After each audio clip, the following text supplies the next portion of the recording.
TNPSC previous இயர்ஸும் பார்த்துட்ருக்கோம்.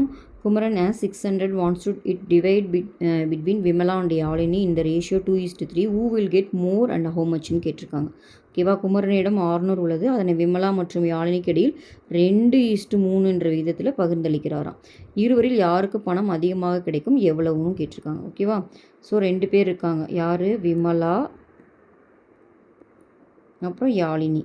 ஓகேவா, 2 பேர் இருக்காங்க. இப்போது எவ்வளோ அமௌண்ட்டு? 600 ரூபா. ஓகேவா, இப்போது விமலாவுக்கு எத்தனை பங்குன்னு பார்த்தீங்கன்னா 2 பங்கு, யாழினிக்கு 3 பங்கு. ஸோ இந்த மாதிரி பங்கு கொடுத்தவன் என்ன சொல்லியிருக்கேன், டோட்டல் கண்டுபிடிக்கணும். டோட்டல் எவ்வளோ? 2 + 3 5. ஓகேவா, ஸோ 5ல் விமலாவுக்கு எத்தனை பங்கு? 2 பங்கு. எவ்வளோ அமௌண்ட்டில்? 600 ரூபாவில். ஓகேவா, யாழினிக்கு மொத்தம் 5 பங்கில் 3 பங்கு. எவ்வளோ ரூபாயில்? 600 ரூபாவில். ஓகேவா, இது 5 டேபிளில் கேன்சல் பண்ணிங்கன்னா இது 120ன்னு வரும், இங்கேயும் 120ன்னு வரும். இப்போ இதை மல்டிப்ளை பண்ணுங்கள். 2 × 120 240 கிடைக்கிது. விமலாக்கு எவ்வளோ கிடைக்கிது? 240.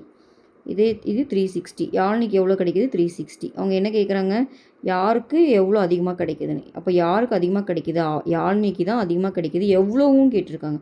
இதுக்கு 2க்கு டிஃப்ரென்ஸ் எவ்வளோ? 120 தான். ஓகேவா, அப்போ யாழினிக்கு 120 அதிகமாக கிடைக்கிது. Yazhini gets 120 more than Vimala. யாழினிக்கு விமலாவை விட 120 அதிகம் கிடைக்கும். அப்போ ஆன்சர் டி தான் இதுக்கு கரெக்ட் ஆன்சர். ஓகேவா.